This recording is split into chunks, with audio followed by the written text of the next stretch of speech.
Hello viewers, स्वागत है आप सभी का मेरे YouTube channel school tuition quiz में।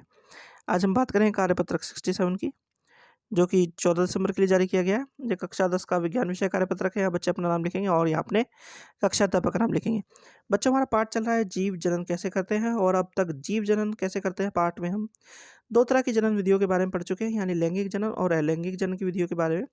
और अगर आपको कुछ याद हो अपने पुराने कार्यपत्रक का, तो पिछली कार्यपत्रक में हमने पढ़ा था अलग अलग प्रकार की अलैंगिक जनन की विधियों के बारे में। उसी विषय को आगे बढ़ाते हुए आज हम आपके पाठ में और आपके कार्यपत्रक में पढ़ेंगे बच्चों लैंगिक जनन की अलग अलग विधियों के बारे में। तो चलिए देखते हैं, जानते हैं, समझते हैं कि आज का कार्यपत्रक आपको क्या बताना चाहता है। तो चलिए शुरू करते हैं बच्चों। लैंगिक जनन जनन की वह विधियां जिसमें दो जनकों में से युग्मों को नई संतति उत्पन्न होती है। यहाँ युग्मकों में क्रोमोसोम की संख्या आदि होती है जो मिलकर एक नए जीव में विकसित होती है। यानी कि लैंगिक जनन क्या होता है बच्चों, जिसमें युग्मकों या जो नई स्थिति उत्पन्न हो रही है वो दो जनकों से मिले हुए आधे आधे क्रोमोसोम की संख्या के द्वारा एक नई जीव को विकसित करती है। ऐसी स्थिति में लैंगिक जनन कहलाता है बच्चों। अब लैंगिक जनन क्यों महत्वपूर्ण है, इसके तीन कारण हैं। पहला है, लैंगिक जनन दो युग्मों के संकलन से होता है। इसके परिणाम स्वरूप संतति के गुण में भिन्नता बढ़ावा मिलता है। अगला है, इसमें नए गुणों का संयोजन होने के कारण यह नई स्पीसीज की उत्पत्ति में महत्वपूर्ण भूमिका निभाता है।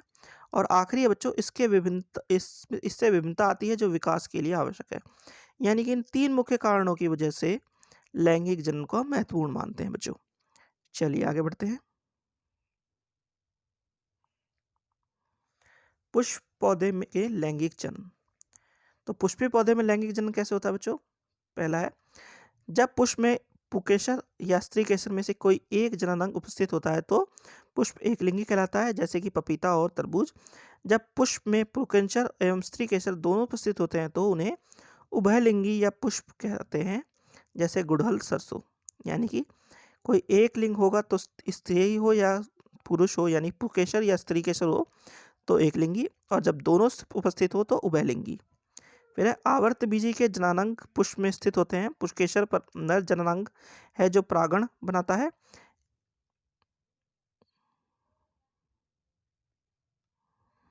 स्त्री केसर पुष्प के केंद्र में उपस्थित होता है तथा ये पुष्प का मादा जननांग है। ये तीन भागों में बना होता है। आधार का फूल भाग अंडाशय, मध्य में लगा भाग वित्तिका तथा शीर्ष भाग वित्तकाग्र जो चिपचिपा होता है। अंडाशय में बीजाणु होते हैं तथा प्रत्येक बीजाणु में अंडकेशिका होती है। आगे बच्चों, परागण द्वारा उत्पादित नर युग्म अंडाशय की अंड कोशिका को संलित हो जाती है। जन कोशिका के इस युग्मन या निषेचन के युग्मज बनाते हैं जिसमें नए पौधे के विकसित होने की क्षमता होती है। यानी कि इसके कारण क्या होता है बच्चों, नया पौधा बनता है हमारा। चलिए आगे बढ़ते हैं। परागण का पुकेसर से वतिकाग्र तक स्थानांतरण परागण कहलाता है। यदि परागणों का यह स्थानांतरण उसी पुष्प के वताग्र में होता है तो यह स्वपरागण कहलाता है। परंतु एक पुष्प के परागण दूसरे पुष्प की स्थानांतरित होता है तो उसे पर परागण कहलाते हैं। यानी कि सीधी भाषा में अगर कहें तो कोई पुष्प के अंदर उसी के जो स्त्री या पुरुष के केसर जो कण हैं वो आ जाते हैं, यानी कि वह परागण कर जाता है, तो वह कहलाता है स्वपरागण। और अगर वो दूसरे पौधे में जाकर के या दूसरे किसी पुष्प में जाकर के होते हैं तो पर परागण कहलाता है बच्चों। आगे, एक पुष्प से दूसरे पुष्प तक परागणों का स्थानांतर वायु, जल अथवा प्राणी के जैसे वायु द्वारा संपन्न होता है। यानी कि इन प्राणियों द्वारा ऐसा संपन्न हो सकता है। आगे है, परागणों के उपयुक्त वतिकाग्र तक पर पहुंचने के पश्चात नर युग्म को अंडाशय में स्थित मादा युग्म तक पहुंचाना होता है।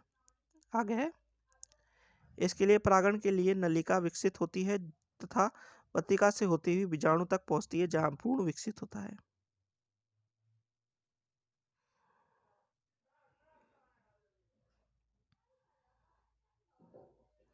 बीजाणु से एक कठोर आवरण विकसित होता है तथा यह बीज में परिवर्तित होता है। यानी कि जो बीजाणु है उससे क्या होता है बच्चों, एक कठोर आवरण विकसित होता है जो क्या है, बीज के रूप में परिवर्तित होता है। आगे है, अंडाशय तीव्रता से वृद्धि करता है तथा परिपक्व होकर फल बनाता है। इस अंतराल में ब्रह्मदल, पखुड़ी, पुकेसर, पत्तिका एवं वतिका प्राय मुरझाकर गिर जाते हैं।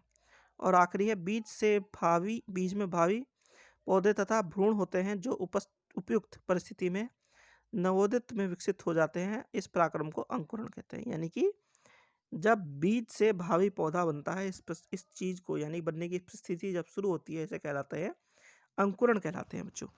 तो बच्चों ये तो बात हुई आपके कार्यपत्र की। अब जरा प्रश्नोत्तर देख लेते हैं। पहला प्रश्न है, लैंगिक जनन किस प्रकार की विभिन्नता उत्पन्न करता है? तो बच्चों लैंगिक जनन जो है वह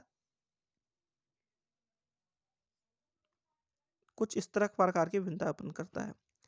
पहला क्या हो सकता है कि यह विभिन्नता ऐसी हो जो विकास में सहायता प्रदान करे, ये ऐसी हो जो स्पीसीज की उत्पत्ति में सहायता प्रदान करे, यानी कि ऐसे गुण हो, और आखिरी में क्या कर सकते हैं, ये विभिन्नता को बढ़ावा देने वाले गुणों को अपने अंदर बनाती हो। तो इस तरह की 3 चीजों के बारे में हम कह सकते हैं कि ये इस तरह की चीजों को बढ़ावा देती है बच्चों। चलिए अगला प्रश्न है बच्चों, लैंगिक जनन क्यों महत्वपूर्ण है? तो लैंगिक जनन बच्चों 3 कारणों से महत्वपूर्ण है।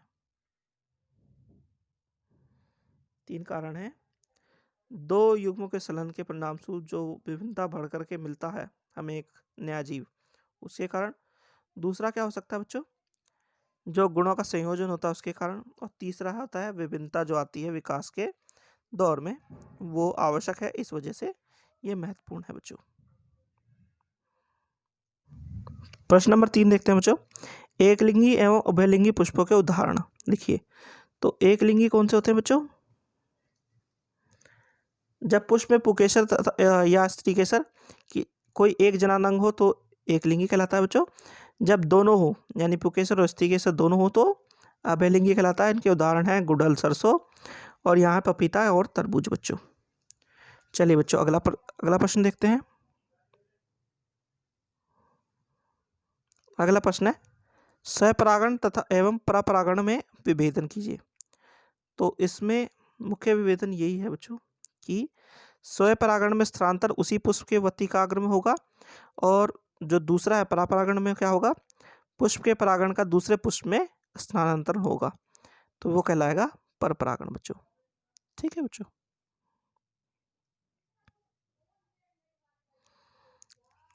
आखिरी प्रश्न बच्चों, अंकुरण क्या है, बीज तथा फल कैसे बनता है? तो अंकुरण क्या है, बीज से भावी पौधे या भ्रूण की जो बनने की प्रक्रिया है, जिसको जो विकसित करने के लिए जरूरी कंडीशंस है, यानी कि जरूरी प्रकार की जो चीज़ों की आवश्यकता होती है, उनके पूरा होने पर जो प्रक्रिया होती है या पराक्रम होता है उसे अंकुरण कहते हैं। और बीज तथा फल कैसे बनता है बच्चों?